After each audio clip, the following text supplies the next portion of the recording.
Hello student, आप सभी कैसे हैं। तो आज न्यू टॉपिक है ग्रीन ग्राम।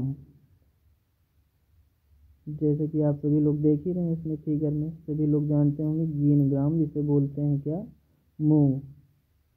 इसकी दाल इस प्रकार की होती है और पौधा जो इसका होता है इस टाइप का होता है। हिंदी में इसे क्या कहते हैं, मूंग। तो आज इसके बारे में चर्चा करेंगे पूरी विस्तार से, इसकी खेती के बारे में चर्चा करेंगे। तो आगे चलते हैं, देखते हैं इसका वानस्पतिक नाम क्या होता है और सारी चीज़ें। इसका जो वानस्पतिक नाम होता है विग्ना रेडियाटा होता है। क्या होता है इसका वानस्पतिक नाम, विग्ना रेडियाटा होता है। और फैमिली, किस फैमिली से बिलोंग करता है, तो ये फैमिली इसकी है लेग्यूमिनेसी या फैबेसी। किस फैमिली से बिलोंग करता है, लेग्यूमिनेसी या फैबेसी फैमिली से बिलोंग करता है। इसमें गुणसूत्रों की संख्या बराबर कितनी होती है, तो n बराबर 22 होती है। उत्पत्ति स्थल की बात कर लेते हैं तो इंडिया है। इनफ्लोरेसेंस यानी पुष्पक्रम कैसा होता है, रेसेम्स होता है। फ्रूट टाइप कैसा होता है, यानी कि फल का प्रकार कैसा होता है, तो फल का प्रकार, इनकी जो फलियाँ होती हैं वो पॉड टाइप की होती है, पॉड। ठीक है। उसके बाद फिर बात करते हैं न्यूट्रिएंट्स इम्पोर्टेंस, यानी कि पोषक तत्वों का महत्व क्या होता है, क्या रोल होता है मूंग में, कौन कौन से पोषक तत्व पाए जाते हैं जो हमारे मानव जीवन के लिए लाभदायक होते हैं। तो सबसे ज़्यादा भरपूर मात्रा में मूंग में प्रोटीन पाई जाती है, लगभग 23 से 24% पाया जाता है। मॉइस्चर वहीं पर 10% पाया जाता है। फैट 1% पाया जाता है। कार्बोहाइड्रेट लगभग 59-60% पाया जाता है। कैल्शियम प्रति 100 ग्राम 124 mg पाया जाता है। फास्फोरस की बात कर लेते हैं 326 मिलीग्राम प्रति 100 ग्राम पाया जाता है। आयरन 7.3 मिलीग्राम प्रति 100 ग्राम पाया जाता है।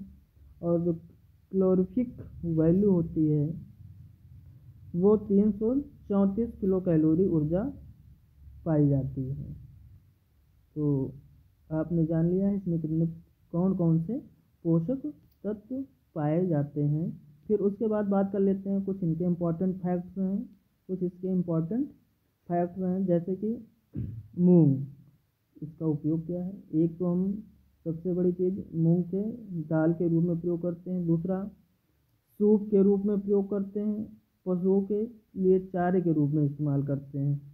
और इसका जो भूसा होता है उसको चारे के रूप में प्रयोग करते हैं। भूसा का भी चारे के रूप में प्रयोग करते हैं। और इसे ईंधन के रूप में भी प्रयोग किया जाता है जलाने के लिए। मूंग में प्रोटीन के अलावा राइबोफ्लेविन अम्ल और स्कॉर्बिक अम्ल, ये गलत लिखा है, थोड़ा सा मिस्टेक है, स्कॉर्बिक अम्ल और थायमीन की प्रधानता पाई जाती है। कौन कौन से अम्ल पाए जाते हैं, राइबोफ्लेविन, स्कॉर्बिक अम्ल और थायमीन पाए जाते हैं। ठीक है। मूंग जो है मोठ के बाद, ये मोठ नहीं है, मोठ भी एक तरह की दाल है। ठीक है ना। मूंग जो है मोठ के बाद सर्वाधिक सूखा सहन करने वाली फसल है। देखा जाए तो इसके उत्पादन का अगर दृष्टिकोण देखा जाए तो वर्ल्ड के दृष्टिकोण में पूरे विश्व में भारत जो है 70% मूंग का उत्पादन करता है। फिर उसके बाद बात करते हैं जलवायु। इसकी खेती के लिए कैसी जलवायु होनी चाहिए, तो मूंग की खेती के लिए गर्म व आर्द्र जलवायु की फसल है। ये मूंग जो है गर्म व आर्द्र जलवायु की फसल है। इसकी वृद्धि के लिए जो आइडियल टेम्परेचर होना चाहिए 25 से 30 डिग्री सेल्सियस अच्छा माना जाता है। और इसकी फसल के लिए तो वार्षिक वर्षा की रिक्वायरमेंट होती है 80 से 100 सेंटीमीटर। वर्षा जो है अच्छी उपज देता है, यानी कि इसके लिए जो एनुअली जो है रेनफॉल जो होता है, वार्षिक वर्षा होती है वो 80 से 100 सेंटीमीटर अच्छी मानी जाती है, जो कि एक अच्छी उपज देता है। उत्तर भारत में इसकी जो खेती है खरीफ में तथा दक्षिण में हल्की सर्दी व रबी के मौसम। कहने का मतलब ये है कि आपका जो नॉर्थ इंडिया है, नॉर्थ इंडिया में जो है इसकी खेती खरीफ के मौसम में अधिकतर की जाती है और दक्षिण भारत में जो है इसकी खेती हल्की सर्दी व रबी के मौसम में की जाती है। क्लियर। फिर उसके बाद बात कर लेते हैं इसकी खेती के लिए मृदा कैसी होनी चाहिए। तो इसकी खेती के लिए जो मृदा है मूंग की खेती के लिए रेतीली दोमट मिट्टी और बलुई दोमट मिट्टी, रेतीली दोमट मिट्टी और बलुई दोमट मिट्टी इसके लिए परफेक्ट होती है। रेतीली दोमट मिट्टी और सैंडी सॉइल जो है इसके लिए परफेक्ट होती है। लेकिन उत्तर भारत में काली कपास और राजस्थान में रेतीली मिट्टी में अधिकतर खेती की जाती है और दक्षिण भारत में लेटेराइट सॉइल इसकी खेती के लिए उपयोग में लाई जाती है या वो मिट्टी जो है इसके लिए सर्वथा उचित मानी जाती है या आदर्श मानी जाती है। और इसकी जो मृदाएं होती है मूंग की खेती के लिए जो मृदा का पीएच मान होता है वो 6.3 से 7.2 इज परफेक्ट माना जाता है। इतना होना चाहिए मूंग की खेती के लिए। अगर मृदा का पीएच मान की बात की जाए, कितने पीएच मान अच्छा होता है तो 6.3 से 7.2 के बीच अच्छा माना जाता है। फिर कुछ इसके बारे में बात कर लेते हैं।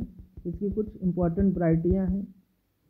जैसे पहली वैरायटी है IPM 01। IPM 01 ये IIPR से डेवलप है, कानपुर, IIPR कानपुर। दूसरी है IPM 02, ये भी आपकी डेवलप की गई है IIPR कानपुर से। फिर नेक्स्ट वैरायटी है K 851, ये भी आपकी कानपुर से डेवलप की गई है। फिर नेक्स्ट है SML 668, ये पंजाब यूनिवर्सिटी के द्वारा विकसित की गई है। ये डाई लैंड फार्मिंग के लिए यानी शुष्क खेती के लिए, जहाँ पर सिंचाई के साधन उतना उपलब्ध नहीं है, यानी शुष्क फार्मिंग में इसकी खेती की जाती है, यानी शुष्क क्षेत्रों के लिए बेटर मानी जाती है। फिर उसके बाद है पूसा बैसाखी, इसको कैच क्रॉप के रूप में प्रयोग करते हैं। फिर उसके बाद है RMG 268 यानी RMG 268 और 344, ये दो किस्में हैं RMG 268, RMG 344। फिर उसके बाद है RMG 62, इसकी एक मेन कैरेक्टर क्या होता है, ये खरीफ की क्रॉप में भी ली जाती है और जायद क्रॉप यानी दोनों क्रॉपों के लिए अच्छी मानी जाती है। ये दोनों क्रॉप में इस किस्म को दोनों क्रॉप में ले सकते हैं। फिर उसके बाद AUM 2, ये वैरायटी हाई एल्ड यानी अधिक उपज देने वाली किस्म है। फिर उसके बाद है गंगा 1, गंगा 2। फिर उसके बाद T44, जिसे जवाहर के नाम से भी जाना जाता है। फिर उसके बाद है शीला, पंचमूंग, PDM 11, PDM 54 को मोती के नाम से भी जाना जाता है। और नेक्स्ट वैरायटी है GM 4। फिर उसके बाद है भीला, सुनैना, मोहिनी। ये सारी जो है मूंग की कुछ इम्पॉर्टेंट वैरायटी थी। फिर उसके बाद चलते हैं, बात कर लेते हैं मूंग की खेती करते हैं तो कितनी इसमें सीड रेट होती है। सीड रेट की बात कर लेते हैं, किसकी बात कर लेते हैं, सीड रेट की बात कर लेते हैं, बीज दर यानी कि किसकी, बीज दर की बात कर लेते हैं। तो बीज दर एक गर्मी के मौसम में, एक मानसून के मौसम में, दो मौसम में ये उगाया जाता है। तो जो गर्मी का मौसम होता है उसे जायद क्रॉप के अंतर्गत रखा जाता है। गर्मी के मौसम में जो सीड रेट होती है 25 से 30 किलोग्राम, और जो खरीफ क्रॉप जो मानसून के समय होता है वो 15 से 20 किलोग्राम प्रति हेक्टेयर की दर से बीज का प्रयोग किया जाता है। फिर उसके बाद बात कर लेते हैं मिक्स क्रॉपिंग। अगर किसी के साथ मिक्स क्रॉपिंग करना है किसी फसल के साथ, तो उसमें जो है बीज की जो सीड रेट होती है, बीज दर होती है 8 से 10 किलोग्राम प्रति हेक्टेयर रखते हैं। फिर उसके बाद सोविंग टाइम की बात करते हैं, यानी बुआई का समय क्या होता है। अगर समर सीजन की क्रॉप है यानी कि जायद सीजन की फसल है तो मिड फरवरी से मिड मार्च यानी मध्य फरवरी से लेकर मध्य मार्च तक इसकी बुआई की जाती है। खरीफ क्रॉप में जो है जून टू जुलाई बुआई का समय क्या होता है। खरीफ क्रॉप में जो मानसून के समय बुआई की जाती है उस समय बोने का जो समय होता है जून टू जुलाई होता है। फिर उसके बाद बात करते हैं प्लांटिंग स्पेसिंग यानी प्लांट स्पेसिंग। जो पौधरोपण की दूरी होती है वो पौधरोपण की दूरी होती है 30 गुणे 10 सेंटीमीटर। 30 गुणे 10 होती है। कितनी होती है? 30 गुणे 10 होती है सेंटीमीटर में। ठीक है। फिर उसके बाद बात करते हैं सीड ट्रीटमेंट। क्या बीज को बोने से पहले उसको उपचारित भी किया जाता है? हाँ, उपचारित भी किया जाता है। उपचारित क्यों किया जाता है? रोगों से बचने के लिए सीड को उपचारित करते हैं। तो देख लेते हैं सीड ट्रीटमेंट में क्या करते हैं। प्री सोविंग यानी कि बुआई से पूर्व 2 ग्राम प्रति किलोग्राम यानी 2 ग्राम प्रति केजी 2 ग्राम प्रति केजी कार्बेंडाजिम यानी कि कार्बेंडाजिम जो है 2 ग्राम दवा लेकर प्रति किलोग्राम की दर से बुआई के पूर्व बीज को ट्रीटमेंट करते हैं यानी उपचारित करते हैं। या फिर 3 ग्राम प्रति केजी की दर से थेराम का प्रयोग करते हैं यानी कि बीज को उपचारित करने के लिए कार्बेंडाजिम या थेराम का प्रयोग करते हैं। राइजोबियम कल्चर भी किया जाता है। राइजोबियम कल्चर के द्वारा भी सीड को ट्रीटमेंट करते हैं। फिर उसके बाद बात कर लेते हैं FYM and fertiliser. FYM farm yard manure and fertiliser यानी उर्वरक। ये FYM क्या होता है? गोबर की खाद होती है। फार्म यार्ड मैन्योर इसे बोलते हैं। तो FYM कितना डालते हैं? 10 से 15 टन पर हेक्टेयर डाला जाता है। और नाइट्रोजन की बात कर लेते हैं फिर, यानी FYM आपका 10 से 15 हो ही गया है। नाइट्रोजन 15 से 20 किलोग्राम प्रति हेक्टेयर, फास्फोरस 30 से 40 किलोग्राम प्रति हेक्टेयर। और इस मूंग की फसल में हाई एल्ड लेने के लिए मृदा में जिप्सम का भी प्रयोग किया जाता है। किसका प्रयोग किया जाता है? जिप्सम का प्रयोग किया जाता है। जिप्सम की जो दर होती है 200 से 250 किलोग्राम प्रति हेक्टेयर की दर से जो है प्रयोग करते हैं। जिप्सम का प्रयोग जो है 200 से लगभग 250 किलोग्राम प्रति हेक्टेयर की दर से जिप्सम का प्रयोग करते हैं अधिक उपज लेने के लिए। क्लियर इतनी बात? फिर उसके बाद बात करते हैं इसमें वीड कंट्रोल की यानी खरपतवार नियंत्रण की। तो सामान्यतः सभी फसलों में देखते हैं कुछ न कुछ बुआई के बाद खरपतवार जगाते हैं। तो सीधी सी बात है, सबसे पहले जो सामान्य क्रिया की जाती है बुआई के पश्चात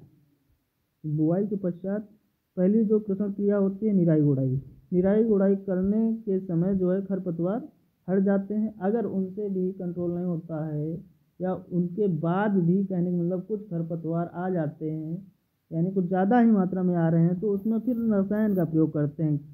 कौन सा रसायन का प्रयोग करते हैं खरपतवार नियंत्रण के लिए? फ्लूक्लोरेलीन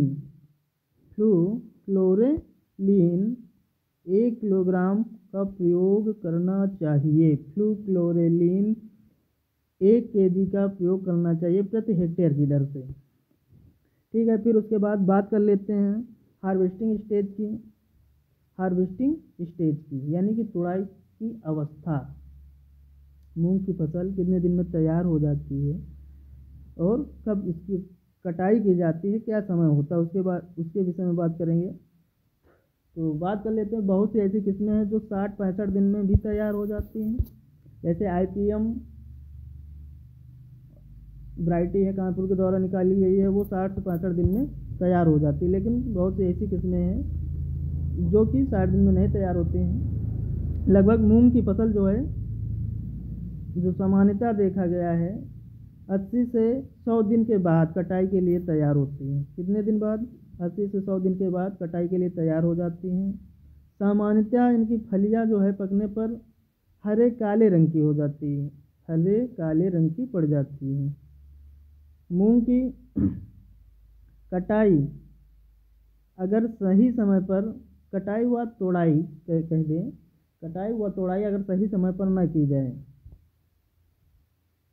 तो इनकी जो फलियों में एक समस्या होती है, ये जो है टेम्परेचर अधिक होने के कारण इनकी फलियां जो है चटकने लगते हैं और बीज जो है जो दाल है वो बिखर जाती है। तो ये जो है चटकने वाली समस्या पाई जाती है, इसलिए जो है इनके मैच्योर होते ही 80 से 100 दिन बाद इनकी जो है कटाई कर लेनी चाहिए। जब इनकी यानी फलियों का रंग जो है हरा काला रंग का पड़ जाए तो इनकी जो है फसल को कटाई कर लेना चाहिए, अन्यथा की स्थिति में क्या होता है, फलियाँ झटकने लगती हैं। ठीक है, फिर उसके बाद बात करते हैं एल्ड की। यील्ड यानी कि उपज लगभग कितनी प्राप्त होती है, तो इनकी उपज जो है 8 से 10 कुंटल पर हेक्टेयर प्राप्त होती है। फिर उसके बाद बात कर लेते हैं भंडारण का। भंडारण करने के लिए जो है जो मूंग के दाने होते हैं उन दानों में लगभग 9 से 10% नमी जब बचे, यानी मतलब जब तोड़ाई होती है, मड़ाई होती है, मड़ाई के बाद जब उसको सुखा लिया जाता है, जब उनके दानों में नमी की जो प्रतिशत मात्रा 9-10% रह जाती है तब उन्हें भंडारित कर देते हैं। 9-10% जब नमी रह जाती है तब उन्हें भंडारित करते हैं, अन्यथा की स्थिति में क्या होते हैं, उनमें रोग लग जाते हैं, कीट लग जाते हैं और हमारी जो दाल होती है वो खराब हो जाती है। फिर उसके बाद बात कर लेते हैं इंसेक्ट एंड डिजीज की। तो मूंग में लगने वाले कीट हैं आपका जेसिड होता है, बीटल होता है, व्हाइट फ्लाई होता है, लीफ हॉपर होता है, ये इनके मेजर इंसेक्ट हैं। उसके बाद डिजीज़ की बात कर लेते हैं। डिजीज़ में पाउडर मिल्ड्यू लगता है, लीफ स्पॉट लगता है, एंथ्राक्नोज लगता है, ये थोड़ा सा गलत है, एंथ्राक्नोज लिख गया है, ये एंथ्राक्नोज है। ठीक है, फिर उसके बाद येलो मोजेक, चारकोल राट, ये होगा राट, चारकोल राट होगा, देख लीजिए चारकोल राट होगा ना कि रात, राट, चारकोल राट होगा।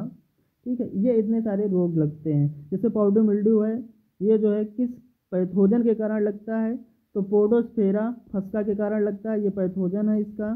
फिर उसके बाद लीफ स्पॉट है, कैरकोस्पोरा स्पीसीज के कारण लगता है। एंथ्रेक्नोज जो है कोलेट्रिटिचम कैपिसाई के कारण लगता है। येलो मोजेक रोग ये बाई वायरस फैलता है, किसके द्वारा फैलता है, वायरस के द्वारा फैलता है। तो वायरस जो है, वायरस को फैलने के लिए किसी वेक्टर की ज़रूरत होती है, तो वो वेक्टर के रूप में कार्य कौन करता है, वो करता है आपका व्हाइट फ्लाई करता है। क्या करता है आपका, व्हाइट फ्लाई कार्य करता है। फिर उसके बाद चारकोल लाट के बारे में बात कर लेते हैं। तो इसमें माइक्रोफोमिना फेसोली नामक पैथोजन जो है, जो चारकोल लाट लगता है, माइक्रोफोमिना फेसोली नामक पैथोजन के कारण चारकोल लाट होता है। फिर उसके बाद लास्ट में है सीडलिंग गाट, ये जो है फ्यूजेरियम स्पीसीज के कारण लगता है। फिर उसके बाद बात कर लेते हैं कुछ इसमें एक नोट्स है, यानी मतलब जो दलहनी फसलों में जो चटकने वाली प्रॉब्लम होती है सर्वाधिक मूंग में होती है, मूंग में नहीं, मूंग में होती है, ये रंग है। तो जो सर्वाधिक चटकने वाली प्रॉब्लम होती है किसमें होती है, मूंग में होती है। और मूंग के बाद दूसरा स्थान किसका है, अरहर में होती है दूसरा स्थान। यानी सबसे कम की बात कर ली जाए, सब सर्वाधिक मात्रा में चटकने वाली प्रॉब्लम मूंग में पाई जाती है, और सबसे कम समस्या जो है किसमें पाई जाती है, अरहर में पाई जाती है। तो बस आपका ये जो है, आपका जो मूंग के बारे में जो मुख्य मुख्य बातें थी वो हमने बता दी पूरे कल्टीवेशन में, और आगे का जो क्रॉप होगा नेक्स्ट वीडियो में होगा। Thank you.